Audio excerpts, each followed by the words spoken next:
ब्रह्मा जी कहते हैं, नारद भगवान विष्णु के द्वारा की हुई अपनी स्तुति सुनकर करुणा निधान महेश्वर बड़े प्रसन्न हुए और उमा देवी के साथ सहसा वहां प्रकट हो गए। उसी समय उनके 5 मुख और प्रत्येक मुख में 3-3 नेत्र शोभा पाते थे। बाल देश से चंद्रमा का मुकुट सुशोभित था। सिर पर जटा धारण किए गौर वर्ण बिलाल विशाल नेत्र शिव ने अपने संपूर्ण अंगों में विभूति लगा रखी थी। उनके 10 भुजाएं थी, कंठ में नील चिन्ह था। उनके श्री अंग समस्त आभूषणों से विभूषित थे।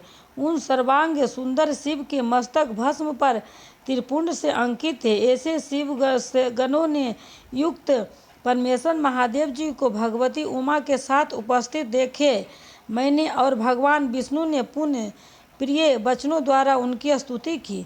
तप पाप हारी करुणाकर भगवान परमेश्वर ने प्रसन्नचित्त होकर उन श्री विष्णु देव को श्वास रूप से वेद का उपदेश दिया। मुन्ने उनके साथ शिव ने परमात्मा श्री हरि को गुरु ज्ञान दिया। फिर उन परमात्मा ने कृपा करके मुझे भी वह ज्ञान दिया। वेद का ज्ञान प्राप्त करके कृतार्थ हुए। भगवान विष्णु ने मेरे साथ हाथ जोड़ परमेश्वर को नमस्कार करके पुनः उनके पूजन की विधि बताने लगे। सदुपदेश देने के लिए प्रार्थना की।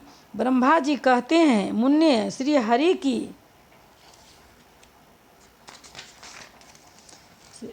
यह बात सुनकर अत्यंत प्रसन्न हुए। कृपा निधान भगवान शिव ने प्रीति पूर्वक यह बात कही।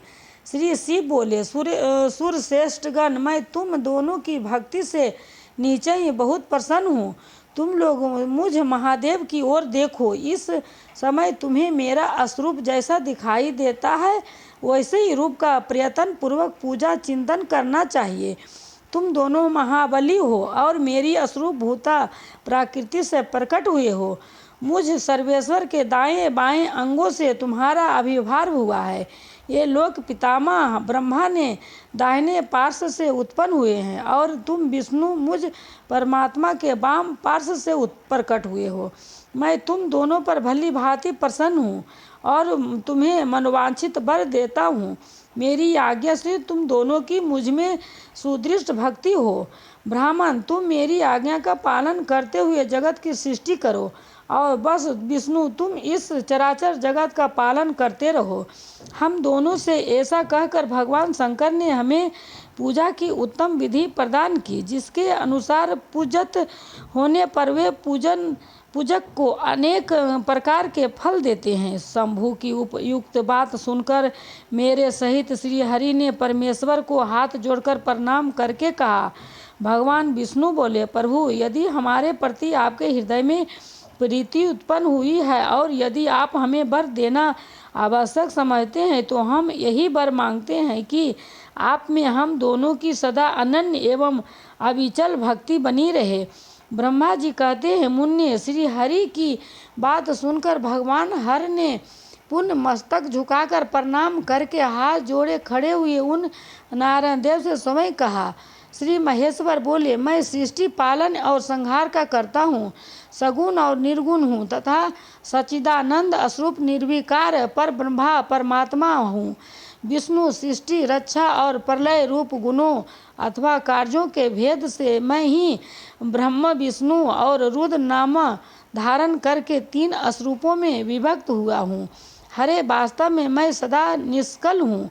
विष्णु, तुमने और ब्राह्मण ने मेरे अवतार के निमित्त जो स्तुति की है, तुम्हारी उस प्रार्थना को मैं अवश्य सच्ची करूँगा, क्योंकि मैं भक्त वत्सल हूँ। ब्राह्मण, मेरा ऐसा ही परम उत्कृष्ट रूप तुम्हारे शरीर से इस लोक में प्रकट होगा, जो नाम से रुद्र कहलाएगा। मेरे अंश से प्रकट हुए रुद्र की सामर्थ्य मुझसे कम नहीं होगा। जो मैं हूँ वही यह रुद्र है। पूजा की विधि विधान की दृष्टि से भी मुझमें और उसमें कोई अंतर नहीं है।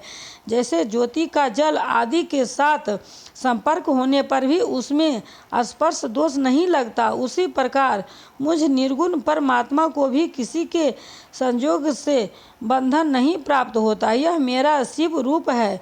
जब रुद्र प्रकट होंगे तब वे भी शिव के ही तुल्य होंगे।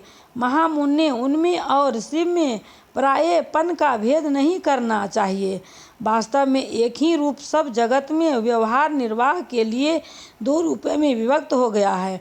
अतः शिव और रुद्र के कभी भेद बुद्धि नहीं करनी चाहिए। वास्तव में सारा दृश्य ही मेरे विचार से शिव रूप है। मैं, तुम, ब्रह्मा आदि जो ये रुद्र प्रकट होंगे वे सब के सब एक रूप हैं। इनमें भेद नहीं है। भेद मानने पर अवश्य ही बंधन होगा। तथापि मेरा शिव रूप ही सनातन है। यही सदा सब रूपों का मूलभूत कहा गया है। यह सत्य ज्ञान एवं अनंत ब्रह्मा है। ऐसा जानकर सदा मन से मेरे अर्थात स्वरूप का दर्शन करना चाहिए। ब्राह्मण सुनो, मैं तुम्हें एक गोपनीय बात बता रहा हूँ। मैं स्वयं ब्रह्मा जी के भ्रुकुटी से प्रकट होऊंगा। गुणों में भी मेरा प्रकटाय कहा गया है। जैसे कि लोगों ने कहा है हर तामस प्रकृति के हैं, वास्तव में उस रूप में अहंकार का वर्णन हुआ है। उस अहंकार को केवल तामस ही नहीं वैकारिक सात्विक भी समझना चाहिए, क्योंकि सात्विक देवगण वैकारिक अहंकार की ही सृष्टि है। यह तामस और सात्विक आदि भेद केवल नाम मात्र का है, वस्तुत नहीं है। वास्तव में हर को तामस नहीं कहा जा सकता। ब्राह्मण, इस कारण से तुम्हें ऐसा करना चाहिए। तुम तो इस सृष्टि के निर्माण बने और श्री हरि इसका पालन करे तथा मेरे अंश से प्रकट होने वाला जो रुद्र है वे इसका प्रलय करने वाले होंगे। ये जो उमा नाम से विख्यात परमेश्वरी प्रकृति देवी है, इन्हीं की शक्ति भूता बाग देवी ब्रह्मा जी का सेवन करेगी। फिर इन प्रकृति देवी से वहाँ जो दूसरी शक्ति प्रकट होगी वे लक्ष्मी रूप से भगवान विष्णु का आश्रय लेगी। तदंतर पुण्य काली नाम से जो तीसरी शक्ति प्रकट हुए नीचे ही मेरे अंशभूत रुद्र देव को प्राप्त होगा। ये कार्य की सिद्धि के लिए वहाँ ज्योति रूप से प्रकट होगी। इस प्रकार मैंने देवी की शुभ अस्वरूपा पराशक्तियों का परिचय दिया। उनका कार्य कर्म, सृष्टि, पालन और संहार का संपादन है। सूर्यश्रेष्ठ, ये सब की सब मेरी प्रिया प्रकृति देवी की अंशभूता है। हरे, तुम लक्ष्मी का सहारा लेकर कार्य करो। ब्राह्मण, तुम्हें प्रकृति की अंशभूता बाग देवी को पाकर मेरी आज्ञा के अनुसार मन से सृष्टि कार्य का संचालन करना चाहिए और मैं अपनी प्रिया की अंशभूता परास्तपर काली का आश्रय ले रुद्र रूप से प्रलय संबंधी उत्तम कार्य करूँगा। तुम सब लोग अवश्य ही संपूर्ण आश्रमों तथा उनसे भिन्न अन्याय विधि कार्यों द्वारा चारों वर्णों से भरे हुए लोक की सृष्टि एवं रक्षा आदि करके सुख पाओगे। हरे, तुम ज्ञान विज्ञान से संपन्न तथा संपूर्ण लोकों के हितैषी हो। अतः अब मेरी आज्ञा पाकर जगत में सब लोगों के लिए मुक्तिदाता बनो। मेरा दर्शन होने पर जो फल प्राप्त होता है वही तुम्हारा दर्शन होने पर भी होगा। मेरी यह बात सत्य है, इसमें संशय के लिए स्थान नहीं है। मेरे हृदय विष्णु हैं और विष्णु के हृदय में मैं हूँ। जो इन दोनों में अंतर नहीं समझता वही मुझे विशेष प्रिय है। श्री हरि मेरे बाएं अंग से प्रकट हुए हैं, ब्रह्मा का दाहिने अंग से प्रकटाय हुआ है और महाप्रलय की कार्य विश्वात्मा रूप मेरे हृदय से प्रादुर्भाव भूत होंगे। विष्णु मैं ही सृष्टि, पालन और संहार करने वाला रज आदि त्रिविध गुणों द्वारा ब्रह्मा, विष्णु और रुद्र नाम से प्रसिद्ध हो तीनों रूपों में पृथक पृथक प्रकट होता हूँ। साक्षात शिव गुणों से भिन्न है, वे प्रकृति और पुरुष से भी परे हैं।